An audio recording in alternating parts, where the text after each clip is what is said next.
अपने जीवन को जैसे जैसे हम थोड़ा कॉन्शियसली जीना चालू कर देते हैं, तब हमारे फिजिकल शरीर के अलावा अलग अलग बहुत से शरीरों का हमें अनुभव होता है।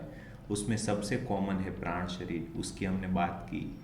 जो हमें फील होता है, जो हमें अनुभव होता है, जो हमें महसूस होता है, वो है हमारा प्राण शरीर।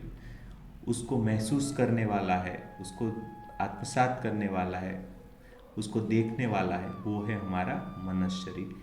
लेकिन आज जिसकी हम बात करने वाले हैं, ये है, ये दो के अलावा एक तीसरा, जिसको बोलते हैं स्पिरिचुअल बॉडी, विज्ञानमय कोश, साक्षी शरीर, आत्मिक शरीर या कोजल बॉडी या कारण शरीर। उसको कारण शरीर क्यों बोलते हैं? दोस्तों, हमारे जीने का कारण जो है इसी शरीर में छुपा हुआ है। हमने जन्म क्यों लिया, हम इतना अच्छा जी रहे, इतना बुरा जी रहे, जो भी कर रहे हैं, उसका मेन कारण ये कोजल बॉडी में पड़ा हुआ है। जब हम हमारे प्राण शरीर को धीरे धीरे देखना चालू कर देते हैं, जैसे जैसे महसूस करना चालू कर देते हैं, वो सब ये मेंटल बॉडी के द्वारा होता है। लेकिन एक ऐसा स्टेट आ जाता है, उसमें हम सिर्फ साक्षी भाव से देख रहे हैं। हमारा जो मेंटल बॉडी है वो सिर्फ प्राण शरीर को महसूस करता रहता है, लेकिन हम ये दोनों भी नहीं है और तीसरा होके खड़े रह जाते हैं। उसको ही बोलते हैं साक्षी शरीर, जो यही विज्ञान में बॉडी है। साक्षी शरीर है, आत्मिक शरीर है, स्पिरिचुअल बॉडी है। तो आज उसके बारे में बात करने वाले हैं। दोस्तों, हमारा जो फिजिकल बॉडी, प्राण शरीर और मेंटल बॉडी है, वो तीनों थोड़ा थोड़ा एक्टिवेट हर किसी में रहते हैं। लेकिन ये जो विज्ञान में कोश है, ये जो साक्षी शरीर है, आत्मिक शरीर है, स्पिरिचुअल बॉडी है, ये किसी किसी लोगों में एक्टिव होता है, किसी किसी लोगों में जागृत होता है, बहुत सारे लोगों में वो अर्धजागृत होता है। जैसे जैसे हम स्पिरिचुअल जीना चालू कर देते हैं, जैसे जैसे हमारे बॉडी के प्रति, हमारे वर्तन के प्रति हम सचेत हो जाते हैं, जागृत हो जाते हैं, कॉन्शियस हो जाते हैं, वैसे वैसे हमारे स्पिरिचुअल बॉडी को एनर्जी मिलना चालू हो जाती है। जो हम एनर्जी, मतलब कॉस्मिक एनर्जी दुनिया से लेते हैं, वो हम पूरा ये मन के या विचारों के जाल में वेस्ट कर देते हैं।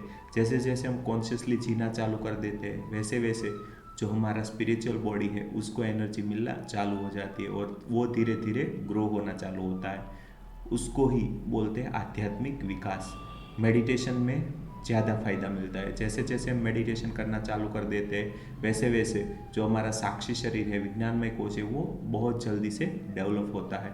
और जो हम साक्षी भाव से देखने लगते हैं, हमारी जो शरीर की क्रियाएं, हम जो हमारे विचारों को देख रहे हैं, हम हमारे फीलिंग्स को देख रहे हैं, वही है हमारा साक्षी शरीर, वही है हमारा विज्ञानमय कोश। बहुत ही इम्पोर्टेंट है। ये जो प्राण शरीर और मेंटल बॉडी है, इसी के बेस पे टिके हुए हैं। इसको इसीलिए इसको कारण शरीर भी बोला जाता है।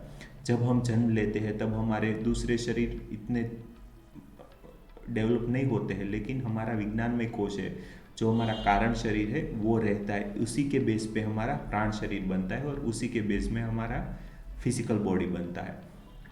तो इसलिए जो ये विज्ञान में कोश है, साक्षी शरीर है, बहुत ही इम्पोर्टेंट है।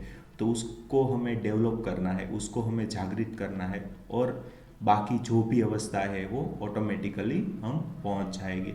लेकिन जैसे जैसे हम हमारे विचारों के प्रति, जैसे जैसे हमारी फीलिंग के प्रति, जैसे जैसे हम फिजिकल बॉडी से जो भी काम करते हैं उसके प्रति जैसे जैसे सजाग होते जाएंगे, वैसे वैसे हमारा स्पिरिचुअल बॉडी है वो डेवलप होना चालू हो जाएगा।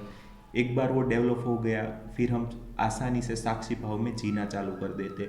बाद में हमें ज़्यादा फीलिंग्स ज़्यादा हैरान नहीं करती, परेशान नहीं करती। हमारे जो विचार होते हैं वो भी हमें ज़्यादा हैरान परेशान नहीं करते हैं।